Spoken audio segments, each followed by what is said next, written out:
General Hospital spoilers, Jason and Drew's courtroom battle to be Danny's legal guardian, messy secrets leak? General Hospital, GH, spoilers reveal that Jason Morgan, Steve Burton, and Drew Quartermaine, Cameron Matheson, could be gearing up for a courtroom battle if their feud over Danny Morgan, Asher and Tonizin, gets that far. Alexis Davis, Nancy Lee Grahn, is determined to honor Sam McCall's, Kelly Monaco, wishes and keep her kids together, but that means going along with Sam's desire to have Drew raise both Danny and Scout Quartermaine, Cosette Abinante. Sam made that will before she knew Jason was still alive, so it's possible she would have chosen differently if she'd made some more recent updates.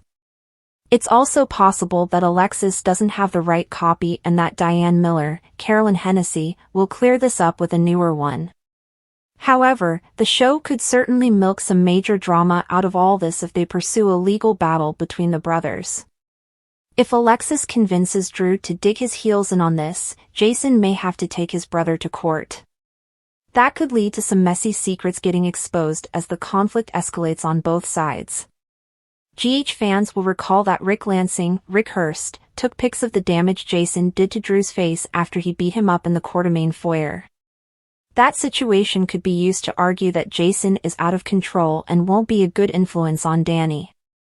However, that could also lead to the truth about why Jason attacked Drew coming out in court. Michael Corinthos, Chad Duell, himself might testify that Jason was angry over homewrecker Drew, who slept with his own nephew's wife the night Sam died. Poor Scout woke up scared and frantically searched for her daddy, but Drew was too busy hooking up with Willow Corinthos, Caitlin McMullen, in the Quartermaine playroom to be there for his little girl. If Drew doesn't even make Scout a priority, why should he be trusted to take care of Danny? When was the last time anyone saw Drew and Danny have a real bond anyway?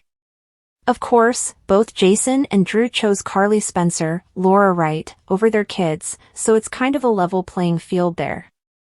Jason was presumed deceased because of that FBI mission and his desire to keep Carly out of the slammer, but Drew also went to prison for Carly after the SEC snag. That said, Drew has suddenly become a respected congressman, so that career path would look better than Jason's in court. Jason's connection to Sonny Corinthos, Maurice Bernard, could hurt him once he goes before the judge. Nevertheless, Jason has rights as Danny's father, not to mention Danny is honestly old enough to get a say in all this. Danny is a teenager and not a toddler, so his own wishes could certainly be a factor in what's to come. General Hospital spoilers reveal that Jason and Drew have more hostility coming up no matter what, so stick with us for more custody news and any further courtroom predictions. The tension in Port Charles was palpable as news spread about an unexpected legal battle brewing between Jason Morgan and Drew Cain. The courtroom wasn't typically a stage for Jason, the stoic enforcer for Sonny Corinthos. Yet here he was, prepared to fight for custody, not over his criminal empire, but for the well-being of his son, Danny Morgan. Drew, Jason's twin and a man with his own complicated history, stood equally determined.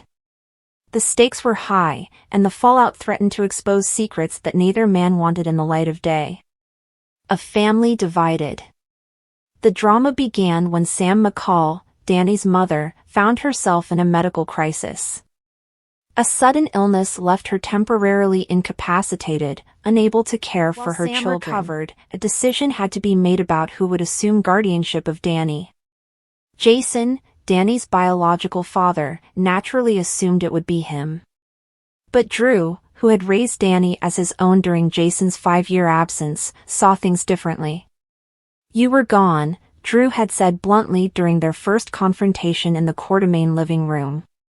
Danny doesn't just need a father who shows up when it's convenient. He needs stability, Jason.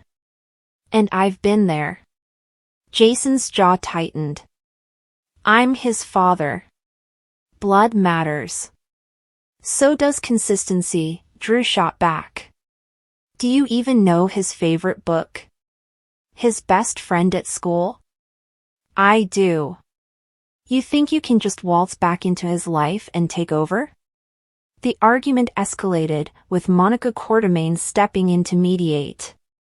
But the brothers' shared history, riddled with betrayal, confusion, and conflicting loyalties made compromise impossible.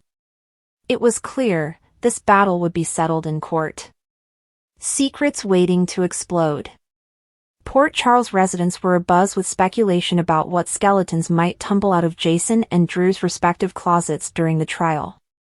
Diane Miller, Jason's fiercely loyal attorney, was prepared to paint Jason as the devoted father who would do anything for his son. But Martin Gray, representing Drew, wasn't about to let Jason's mob ties go unexamined. The courtroom drama promised to dredge up every buried secret. Diane was ready to argue that Drew's past as a Navy SEAL, coupled with his leadership role at Aurora Media, made him a workaholic with little time for Danny. Martin, meanwhile, planned to expose Jason's role as Sonny Corinthos' right-hand man, emphasizing the danger that surrounded him. As the court date loomed, the tension began affecting everyone connected to the two men. Carly Spencer found herself torn between supporting Jason, her lifelong best friend, and respecting Drew, the man who had tried to step up for Sam and her kids. Even Sonny, who rarely involved himself in family disputes, offered Jason a rare piece of advice. "Sometimes being right doesn't mean you'll win," Sonny said, swirling his glass of whiskey in the Corinthos kitchen. "They're gonna drag you through the mud, Jason. Are you ready for that?" Jason's only response was a quiet, "I have to do this." For Danny. Danny's perspective. Amid the adult chaos, one voice often overlooked was Danny's. The 10-year-old was perceptive beyond his years and acutely aware of the growing tension. He adored both Jason and Drew but hated being the cause of their conflict. One evening, Danny confided in his grandmother Monica. "Why can't they just both be my dad?" he asked, his voice small. Monica knelt beside him, brushing a strand of hair from his face. "Sometimes grown-ups forget how to share," she said softly. "But they both love you very much, Danny. That's why they're fighting so hard." Danny nodded, though her words did little to comfort him. He decided to write letters to both Jason and Drew, hoping to make them understand how he felt. "I just want us to be a family," he wrote in shaky handwriting. "I don't want to have to choose." Unexpected allies and hidden motives. The courtroom battle also brought out unexpected alliances and hidden agendas. Elizabeth Weber, who had been romantically involved with both Jason and Drew at different times, found herself reluctantly dragged into the fray. Diane subpoenaed her to testify about Drew's role in Danny's life, while Martin sought to highlight Jason's history of prioritizing Sonny's business over his family. "Leave me out of this," Liz snapped at both men when they approached her separately.